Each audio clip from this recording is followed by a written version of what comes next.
নমস্কার, আমার গল্প পাঠ আসরে আপনাকে স্বাগত জানাচ্ছি। আজ পড়ে শোনাচ্ছি বিভূতিভূষণ বন্দ্যোপাধ্যায়ের একটি ছোট গল্প, জওহরলাল ও গড। সেদিন হাওড়া স্টেশনে সকাল হইতে ভিড় হইবে এইরকম একটা আভাস পাওয়া গিয়াছিল। সংবাদপত্রের প্রথম পাতায় বড় বড় করিয়া খবর বাহির হইয়াছিল, জওহরলালজি সেদিন বম্বে মেলে কলিকাতায় আসিতেছেন। আরও একটি খবর বাহির হইয়াছিল, ভগবান স্বয়ং পাঞ্জাব মেলে কলিকাতা আসিতেছেন হিমালয়ের কোনো একটা স্থান হইতে। এই পর্যন্ত।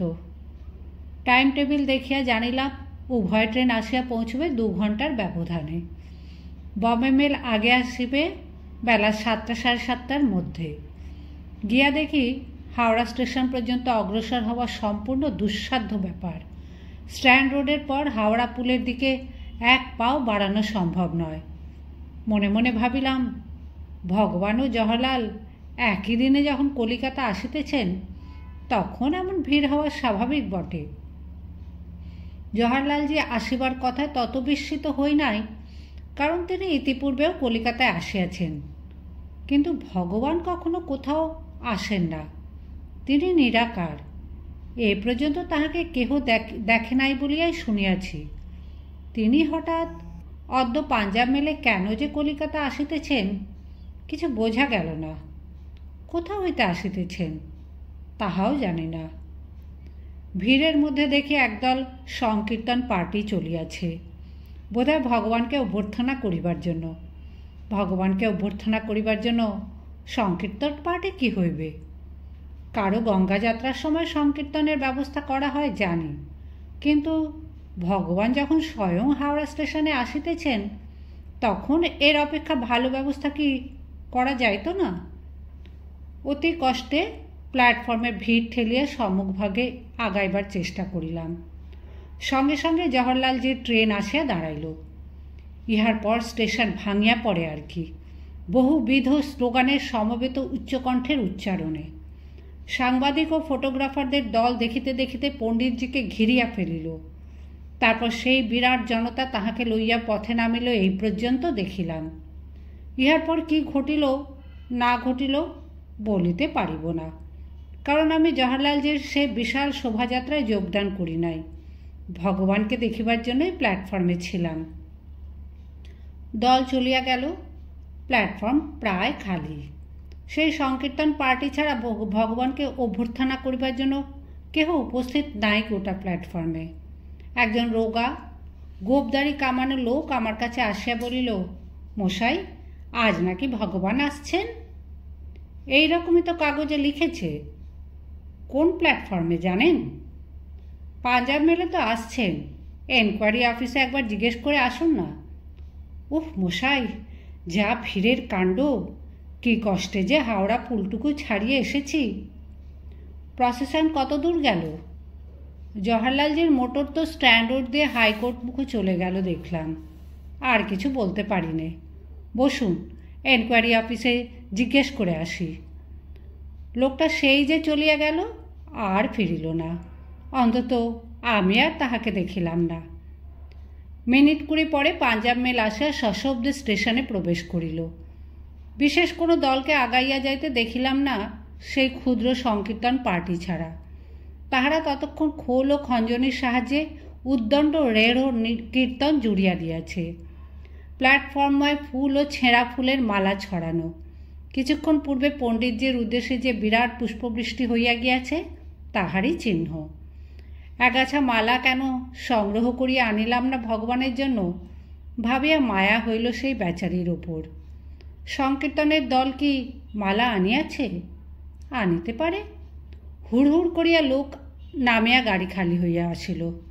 বাঙালি, বিহারি, মাদ্রাজি, পাঞ্জাবি, পাঠান যাত্রীর দল নিজের নিজের জিনিসপত্র কুলির মাথায় চাপাইয়া ব্যাগ ও টিফিন ক্যারিয়ার নিজের নিজের হাতে ঝুলাইয়া গেটের দিকে চলিয়াছে। স্থানে স্থানে স্তূপাকার বাক্স ও হোলডল বাঁধা বিছানাকে কেন্দ্র করিয়া মেয়েরা, বালক বালিকা সহ দাঁড়াইয়া আছে।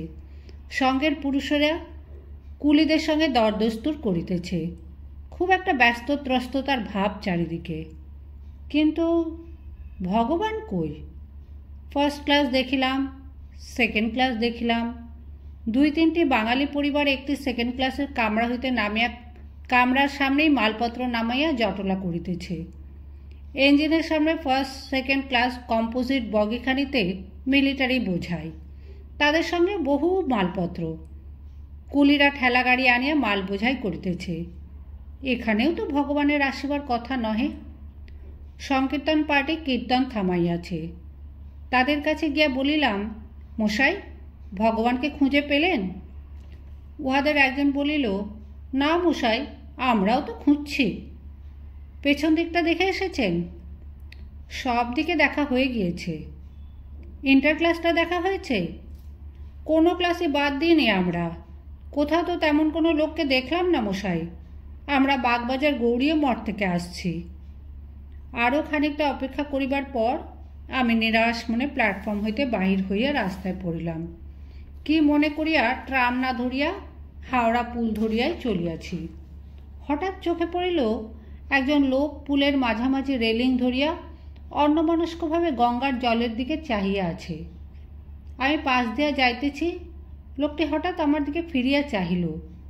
লোকটির চেহারায় কি যেন ছিল, দিন দুঃখের মতো অকিঞ্চন ভাব মুখে, অথচ চোখ দুটিতে অত স্পর্শ গভীরতা ও বালকোচিত সারল্য একসঙ্গে মাখানো। আকৃষ্ট হইয়া পড়িলাম ওর এই মুখভাবের আশ্চর্য পবিত্রতা ও সরলতায়। বলিলাম, কোথায় যাবেন? লোকটি গঙ্গার দিকে হাত দিয়া দেখাইয়া বলিল, এই নতুন পুল বুঝি? হ্যাঁ, বেশ পুল করেছে, সাহেবরা করে ভালো। আপনি কোথায় যাবেন? অনেকদিন আসেননি বুঝি কলকাতায়? আমি ভগবান, কলকাতায় এসেছি এই ট্রেনে। হাওড়া স্টেশনে কেউ তো আমায় অভ্যর্থনা করবার জন্য যায়নি। কি সর্বনাশ! লোকটা বলে কি? ভগবান, এই লোকটা! একে তো নিতান্ত অভাজন বলিয়া মনে হইতেছিল, যদিও কি গুণে লোকটা মনকে আকৃষ্ট করিয়াছে বটে। আমি পায়ের ধুলা লইয়া প্রণাম করিলাম। বলিলাম, আপনি? হ্যাঁ। বলি, ওরা আমাকে কেউ স্টেশনে অভ্যর্থনা করতে এলো না কেন? ওরা জওহরলালজিকে এগিয়ে নিয়ে গেল কি না তাই। আর আমার বেলা কেউ বুঝি এলো না?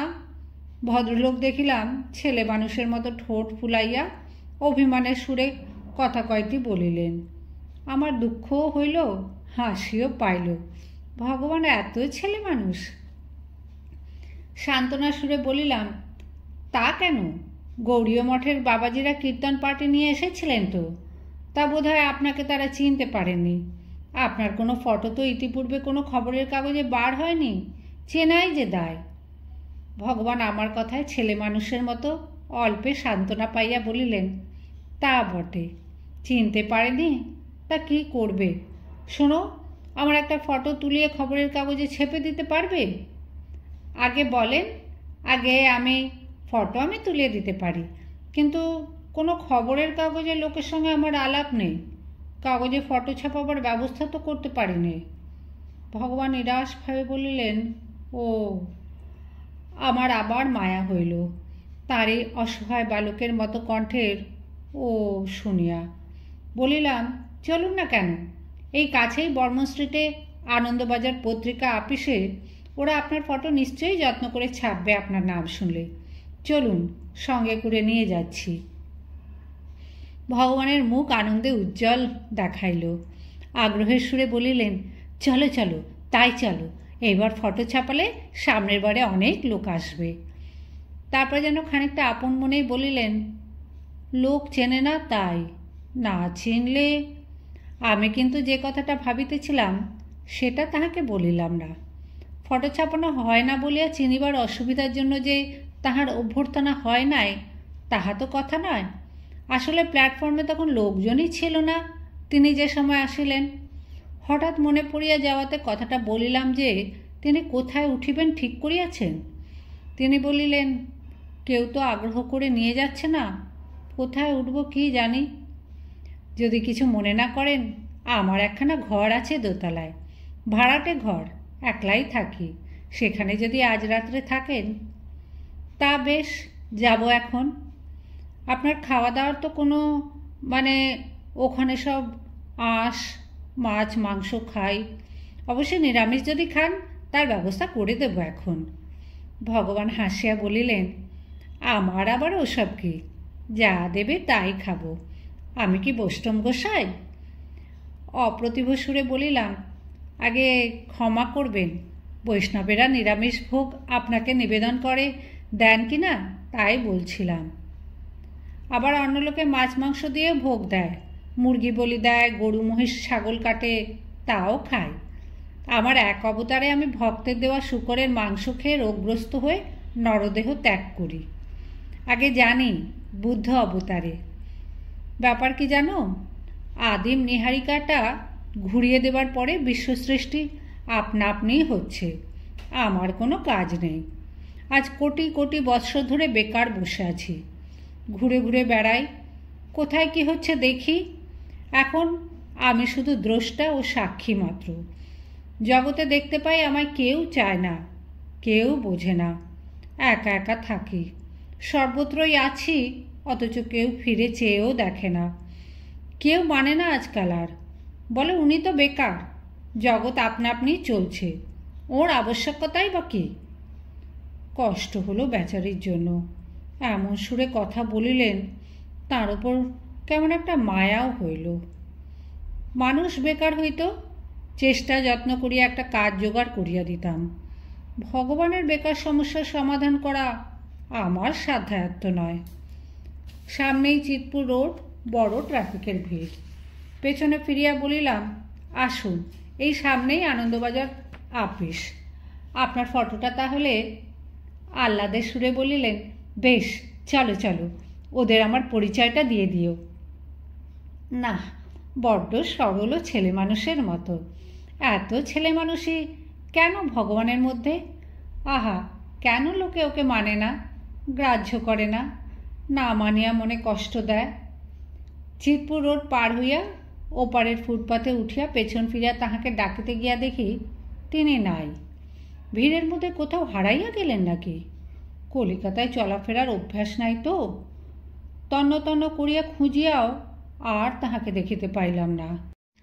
ভিড়ের মধ্যে হারাইয়া গেলেন, না অভিমান করিয়া আবার তাহার স্বধামেই ফিরিয়া গেলেন, কি করিয়া বলিব।